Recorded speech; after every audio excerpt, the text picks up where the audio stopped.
I'm your host, Colby Conway, at Colby R. Conway over on X. And with me here, as always, as the season is unfortunately and fortunately dwindling down, we're getting closer to the postseason, which is exciting.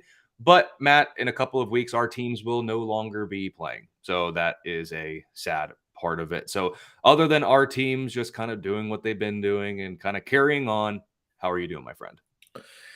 I'm doing pretty well. It's been kind of an exciting last couple of weeks of the baseball season here. There's a lot to play for. The NL wild card is bonkers. To be honest, the AL wild card is bonkers too, because Seattle went from leading the AL West like a week ago to out of the playoffs as of last night, which was Sunday night. We're recording this on Monday the 18th at about 11:20 Eastern a.m. And currently they're out of the playoffs by one game. But a week ago they were leading the AL West. Yeah. So it's now there are less teams involved in the AL wild card than the NL wild card because there's like 6 teams separated by 6 games in the NL. I think there's a 3-way tie for the last wild card spot right now in the NL. So it's going to be a bonkers last couple of weeks of the baseball season. Yeah, when you look at some teams like the Mariners, like in particular, like sure they get this 3-game set with Oakland here as I'm looking at it, but then 3 with Texas, Yep. 3 with Houston, 4 with Texas. 7 Yeah. of their last 10 games are with Texas Rangers. So even though they may be out of it now, there is a lot of shuffling to still be had. Mm-hmm. Which makes it awesome. Now, but if like 2 teams in the AL go down and the Yankees somehow find a way to get hot, they're not actually out of it. Now, are they going to make the playoffs? No. There's like a 99.9% chance they don't make the playoffs. However, we have seen odder things happen in the American League, like Boston going in with like a 17-game lead in September and losing the division. So, but the Yankees don't have pitching and they don't have offense. To quote, I believe it's Dumb and Dumber. So you're saying there's a chance. I mean, mathematically, there's a chance. Yeah, the worst thing though would be for them to make the playoffs because then nobody's getting fired. Yes, that is probably right. And we talked about the Mariners a little bit, so I think I'm going to use that as a segue to talk about what we're going to kind of lead off today's show with. So throughout the show, we're going to talk about a couple of things here, focusing on the future as we head towards the 2024 season. But of course, if you're in the fantasy baseball playoffs, maybe even your fantasy baseball championship, depending on your league, or you're in a season-long Roto League and you're going down to the wire here, trying to jockey into position for different categories and everything like that. We're going to have your fantasy baseball teams covered moving forward and for the now. But first, a little reality talk here. We're contractually obligated, Matt, to talk about Shohei Ohtani. It's in our contract. We checked this week. We signed it. It's if we don't talk about him, it's grounds for termination. And I certainly don't want Howard Bender to do that to either of us or anybody else. So let's talk about him. Let's keep our jobs here. And let's talk about Ohtani. So, of course, now we got the news. It was the oblique. He missed 11 straight games, couldn't go on the IL, or didn't go on the IL, could have. Correct. Said he's out for the year. Now the locker's as clean as a whistle. Mm-hmm. And now we embark on, there's still a ton of questions around him. But now one's been added to, what do we make of the cleaning out of the locker? Are we looking into this too much in that, hey, it's the end of the season. He ain't coming back. Just getting it all there? Or is this like a message of like, hey, deuces, I'm out? I think it's more the latter than the former. Sure, part of it is I'm not playing again this season. Why continue to show up for work? Whatnot. They need that locker so they can add somebody else to the roster. Yeah. Maybe he's a fan of Swedish death cleaning. I don't know. Maybe that's what's up. But it could also be that he just wants to get a jump on off-season stuff. We know he needs a surgery, whether it's Tommy John or not. I don't know. I suspect that it is because I don't what are the chances that it's not Tommy John, but it's a UCL-related surgery? It's pretty slim. Plus, he's now got that oblique thing. He's also leaked that he is prioritizing winning in the next contract more than what it would do to his endorsements or living on the West Coast or having, the time slots line up with Japanese viewers or, whatnot. So I think it's a combination of things. Plus, he hates Anthony Rendon, who's been a schmuck for like 3 months, and so maybe he just doesn't want to deal with him anymore.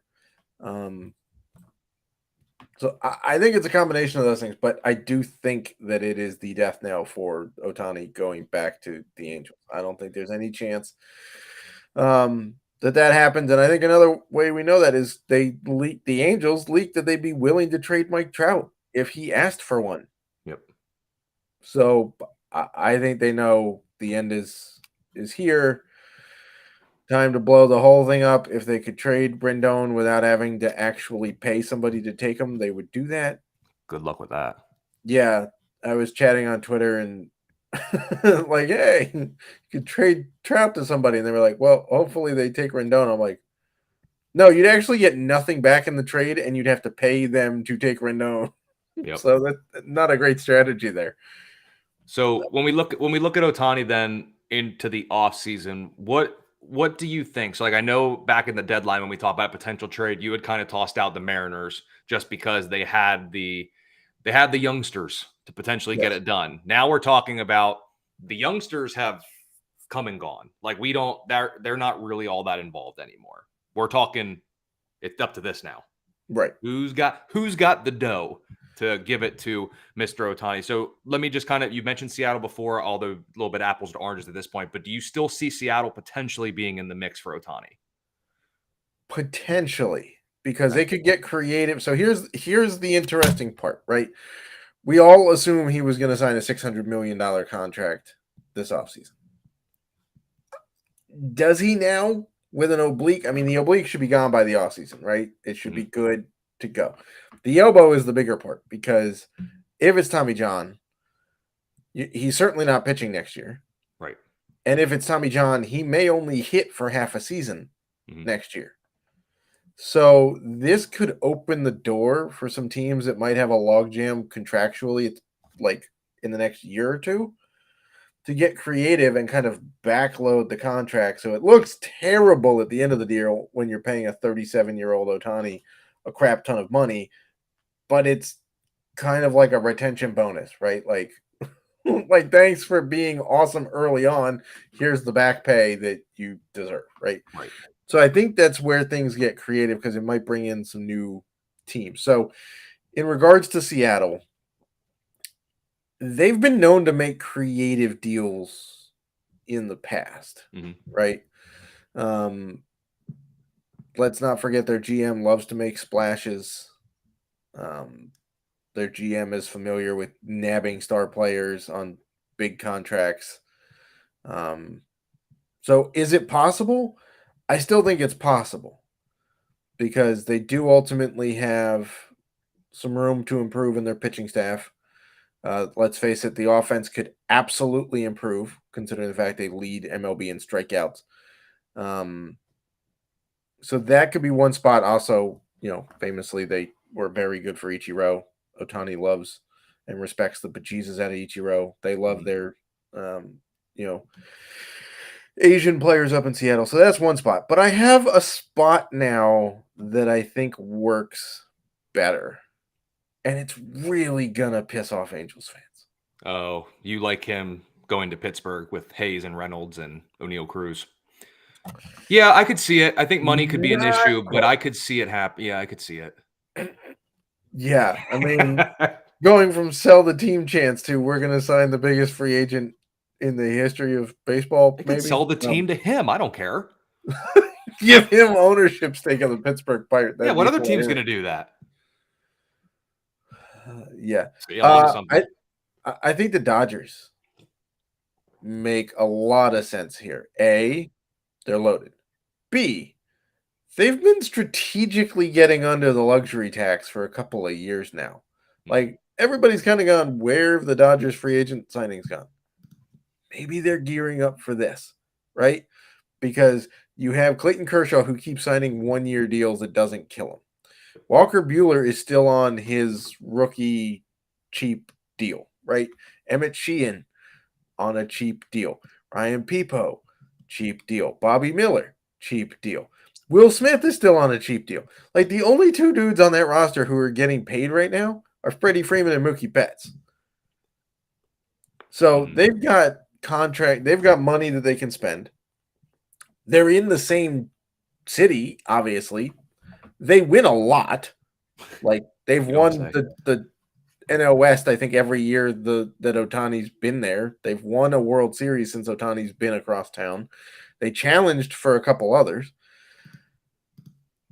And let's face it, I think JD Martinez is on a 1-year deal, if I'm not mistaken, to DH. Like I think it was a 1-year prove it deal. If I'm reading this correctly from Spotrac with contracts, 2024. So they got a couple players under contract, obviously, with Freeman and Betts at 27 plus mil each. But then you got Kershaw's an unrestricted free agent, Julio Urias, who isn't coming back, He's I not would coming assume. back. Right. So you got JD Martinez, unrestricted free agent. Kike Hernandez is unrestricted free agent. Ahmed Rosario, David Peralta, Shelby Miller, Jimmy Nelson, Jason Hayward. So they can Yep. shed. I mean, don't get me wrong. Some of those guys aren't attracting a lot of money, but you can shed a good bit. And then you got a couple guys in Remember, they let arbitration Kike years. go and then traded a nobody to get him back for nothing. So Right. I think, and then all of the endorsements stay in place because they're all LA. He can stay in the same house for God's sakes, because all he's got to do is take the I-5 the other direction. Yep. So I think the Dodgers are a massive player for Ohtani. Which New York team has a better chance of landing Ohtani between the Mets and the Yankees? That's a really good. Like, can the Mets offer more money? Yeah. I don't think there's any question that the Mets could offer more money than anybody out there. I mean, he's the richest owner in sports. Mm-hmm. Does he want to go? Then you start stacking, okay, winning versus not winning. The Yankees, this is the first losing season they've had in like 22 years. Yep. Right? Like, I'm pretty sure you have to go back to 1994, the strike shortened year, for the last time the Yankees had a losing season. I mean, Boone's never had one. Pretty sure Girardi didn't have one. And I'm pretty sure Joe Torre never had one. 92. 92 is the last time they didn't have a winning season. Assuming I did a very quick scan, but I think I'm right. Yeah, 92, they went 76 and 86. And then prior to that, all those years they're 95, they were only 14 games above 500. And that's one of Right. the closer times that they've been. Well, And 2014, 6 games and stuff. So they've flirted okay, with it a but little they've bit. had a But winning season and have made Boone's made the playoffs every year he's there. yep. Girardi made the playoffs most of the years he was there. I don't think he made them in 2014. And Did not then make it 2014. and then Torrey won, obviously a bunch of the World Series. So if he's prioritizing winning and pedigree and whatnot, clearly the Yankees need pitching help. They could absolutely use help at DH. It gets a little weirder for them because then what do you do with like Giancarlo Stanton? Yeah. Are you playing him in the outfield every day? Well, that'll work for 4 days, and then he'll get hurt. Right. So in terms of fit, it's a little trickier for the Yankees. For the Mets, you can plug and play Ohtani. Yeah. They also have Kodai Senga on the roster. Yep. Certainly helps. But I think the Dodgers are the landing spot. I can definitely see that when we'll move to the next topic here. But one little quick thing, no analysis needed. Just kind of like we'll throw it out there. What do you think? Like one sleeper team that maybe no one's necessarily thinking of that could be in the mix. Like does who? The Cubs. Okay, I was gonna say do you think the Orioles pay somebody? But I mean I kind of like the Cubs. I could see it. The Orioles don't need the DH help, to be honest. No, but could you imagine some star power? Legitimate star power, not these up and coming star power the guys. problem that the Orioles have is that the market is so small. Right. Like the Nats are actually in a bigger market 45 minutes down the road than the O's are, which is But why. for years, thinking years ahead though, I'm hard pressed to think of many teams as well set up as Baltimore. Now they're going I to have to pay mean, all those true, guys but at some point, The Cubs do have some really good prospects coming. for There's sure. also Seiya Suzuki is on the roster. In terms of market, Yeah. second biggest city in the second biggest or third biggest media market, I guess, behind LA and New York. The Cubs are they've been willing to spend previously. In No, terms of winning, like obviously there's a checkered past there with winning, but I but think the that Cubs division are, very winnable. yeah. I mean, the NL Central is a winnable division if you get, yeah.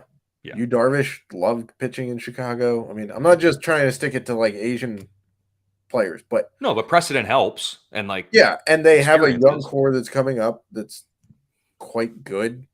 So Yeah. No, I could see it, and don't worry, we'll be talking about this through the season because again, yep, contractually obligated. So we'll keep talking about, we'll keep speculating.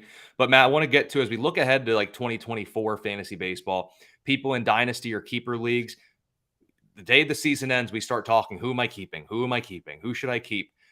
I am I am all for taking a look at your team now and correct. kind of getting that kind of eyeball, get a rough idea of what you're doing. We should not be locking anything in as of September, October. Like there is so much that can happen. As we've seen, as of 2 weeks ago, 3 weeks ago, depending when it was, you were probably going to keep Julio Urias as one of your starting arms. Not You're not now. now. As of a couple months ago, a particular Tampa Bay shortstop was probably your cornerstone piece. Correct. Not anymore. Like so much can happen. Shane McClanahan, he was your arm of the future. You're now in a tough spot with him, trying to figure out what to do. So I am Shohei all Ohtani. Ohtani. I am all for speculating and forecasting who I may be keeping, but you should not be going in and locking it in the day the season ends or anything like that, even in the next month or two. Whenever Correct. your league's deadline is, that's a serious time to start getting because we need all of the information from the offseason. And unfortunately, this crazy little thing called life happens, and we have no clue what is going to occur. We don't know what these guys are doing, what they have done, what could come up. Like, we just don't know. Like, give yourself the time to make those decisions. Ask us in Discord. We're happy to help, but I'm not locking anything in until closer to my league's deadline. Correct. Yeah. My big money home league with keepers and whatnot, and I'm in a dynasty league as well. Those keeper deadlines, my big money home league, that's just a keeper league. The deadline is March 1st. And then we draft usually the Saturday before the season starts. So it's like 3 weeks before the season, we're locking in keepers. The dynasty league, the keeper deadline is like within the week of the draft. So we've got time. Now, does that mean that I'm not looking at them now? No. I've been looking at keepers in my home league and dynasty league since like June. I have changed my mind on 3 different dudes since then. For example, I have Jazz Chisholm. I could have gotten a voucher to extend him 1 more year in my keeper league. He's gotten injured twice since I previously thought I was keeping him. And guess what? Didn't get the voucher. So to those in my home league who listen to this podcast, Jazz Chisholm's going to be available because I can't keep him again. So he's now your problem. But I've got about 9 or 10 dudes that I'm interested in seeing what happens in the offseason. Because keep in mind, guys can be traded that we don't expect to be traded, right? Yep. There are guys who are on contract years that will sign, and we have to see what the situation is, right? Maybe we don't like the ballpark. Maybe a pitcher you have that you're banking on becomes the big ticket item in cores. And now, what are you doing, right? Yeah. Because like only John Gray has ever pitched well. Oh, I guess Ubaldo Jimenez pitched well for 1 year. 1 year. And then cashed in it and then sucked. So, it's one of those things where you've got to have a bunch of different plans. Yep. Because also in my keeper league, I have more keepers right now that I'm thinking about than I can actually physically keep. So what am I doing? I'm scouting other teams to see, ooh, this guy might be a keeper. Can I bundle a couple of dudes to trade up and improve a keeper? Yep. But none of this is going to happen until like February. Yeah. And especially if you're in a league too, like one of the leagues, or I guess both leagues that I'm in that do keepers, like you can trade players, right? Like for keeper stuff. So like what I'm like, one of the teams I have, and if anyone in the league listens to us, it's of no surprise. I have Ronald Acuna and Bobby Witt Jr. If people ask me who my keepers are, those are the only two I say. Because if you're going to wow me with an offer for a guy who I'm on the fence with, sure, go for it. Like, I'm all for, like, I have like 7 other guys I could keep. I'm all for it. And also, like, I pick up most of like, I'm trying to get prospects because you never really know. So, like, if Right. you want to take one of my guys for a pick, let me keep my prospect for like a lottery ticket. Like, I'm all for that. So, like, I'm very pro on not telling everyone like who my keepers definitely are, because I don't want them to like, oh, well, like in your case, like you kind of just did, but like, oh, he's definitely not keeping Jazz Chisholm. I'm not trading for him, even though I really Well, I mean, wanted I him. And contractually yeah, can't. Like, I don't right. have an option. Yeah. So in your case, but like for me, when my league where I can do whatever, like I'm not going to say, oh, I'm not keeping Zach Wheeler. Cause like if someone really wants Zach Wheeler, if you're going to offer me a couple picks for him, I'd be happy to trade him to you because I have other guys that I could keep. And if I'm going to keep Wheeler, then I'll just tell you no anyway. So like I'm very pro of kind of keep your cards close to your chest as well with keepers. But like, for example, like me telling people like, hey, I'm definitely keeping Acuna and Witt. Well, no duh. Everybody and their mother are going to keep them Right. or would Now, keep them. the other thing we have to take into account here is that a lot of leagues have money values or round values associated, right? Yep. So, like my home league, the one with Jazz Chisholm, has money values associated with keepers. They increase by a given amount over what you paid for them the previous year, Yep. right? So that kind of allows me, and it's easier to do in leagues where you know the people you're drafting against and how much they typically go for. It's very hard to judge this in a new keeper league or one you've just joined, um, because you just don't have a read on how people normally bid or whatever. So that's another thing. If you're going to ask us questions, you have to give us all of the info for if there's a round penalty associated with them. What happens if you have 2 dudes in the same round? Can you keep 2 guys from the same round, or do you have to fork over an extra pick somewhere? Yep. What are the dollar values? And then if there's dollar values, what's your budget? Because my league is very different than a standard league. Mine is $100 value with quarter bets. So we have 400 units of purchasing power. Yep. Compared to a $260 league with $1 bets, right? So it changes the calculations. If I tell you I'm keeping Mackenzie Gore for $3 in my league, well, if you multiply that by 2.6, it's like he's, almost a $20 pitcher in a normal league, right? Mm-hmm. So these are all things to consider. And again, it's mid-September. There's still plenty of time to sort this out, but we should start coming up with plans. And I don't know about you, but in my leagues, we do have off-season trades. Mm-hmm. That's the perfect time to make a huge trade. Yep. Because it's impossible to veto an off-season trade because nobody can tell you what the value of that trade is. Because what happens if he trades Bobby Witt Jr. for 7 dudes and everybody thinks that that's lopsided and none of those 7 guys pan out? Well, then that looks like a bad trade for Colby. Or what happens if Bobby Witt has a bad year? Okay. But what if the expected values happen and then it's an even trade? Nobody can tell you that it's uneven in the offseason.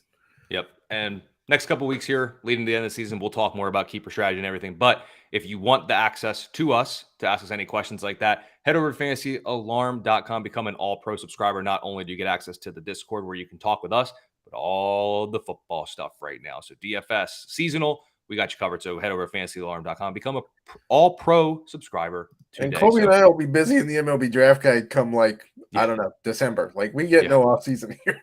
No, right. Baseball ends right into football. Football's going right into baseball. And we just keep it going. So, but I wouldn't trade it for the world. So Matt, I said go ahead. Oh, I was agreeing with you. I'm not trading good. this for Good. Agree. That's an off-season trade I'm not making. That is right. So we got a couple minutes left here. I want to focus on those who are in their fantasy baseball players, maybe even the championship week. Just a guy that we can pick up since we cut the podcast back to just one episode a week here for the last little bit. Someone to add. So for me, Matt, I'll go first. Depending on your site, he may have multi-positional eligibility, but look to Cedar Rafaela of the Red Sox. He's now hitting leadoff. He's done it for the past week or so. And since he's been called up, he's slugging .540 with a .220 ISO. And most importantly, he's hitting lefties at a .308 clip and a righties at .324 clip. They are going to leave him in the lineup. And there's a couple bats behind him that should bring him around. So they also have a fairly tasty schedule left too. Mm-hmm. Yes. Like they face the White Sox for 3 games coming up, who are just terrible at everything they try. Yep. So I would look to Rafaela. What say you? Sorry, I have to, hold myself back from throwing up at this point because this is what it's come to. JP Sears. Yep. He's available in like half the leagues on Fantrax, and I understand why. He's been so-so this year, and the team he plays for has been dog poop. My wife and I were looking this up last night. The run differential for the A's this year is over 300. So take this with a grain of salt. But JP Sears has been good in his last 3 starts. He's posted wins in all 3. He's gone at least 5 innings in those. And they've come against, yes, the Angels for one of them. Okay. But Toronto and Houston for the other 2, who are AL playoff teams. He's only allowed 3 earned runs in the last 15 innings. 17 innings he's been on the mound. Granted, only 9 strikeouts and 7 or 8 walks, so it's not great.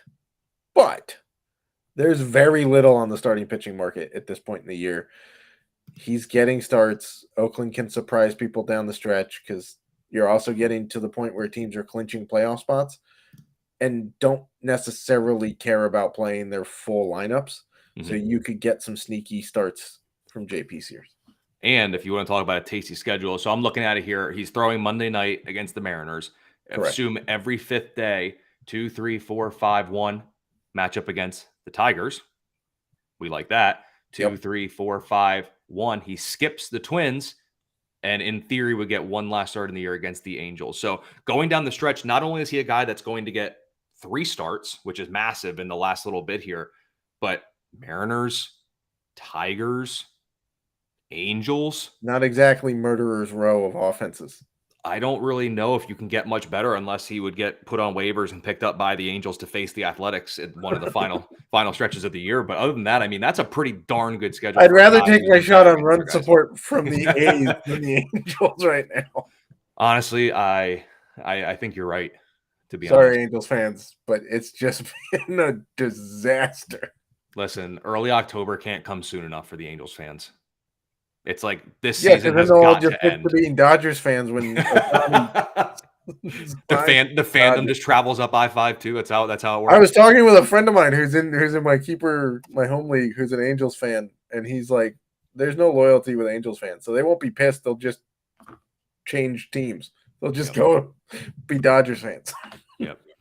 Well, once again, make sure you go over to fantasyalarm.com, become an all-pro subscriber. You do it monthly, or if you get the annual, per what I'm seeing on the site here, not only do you get the 7-day trial, but the annual is 40% off.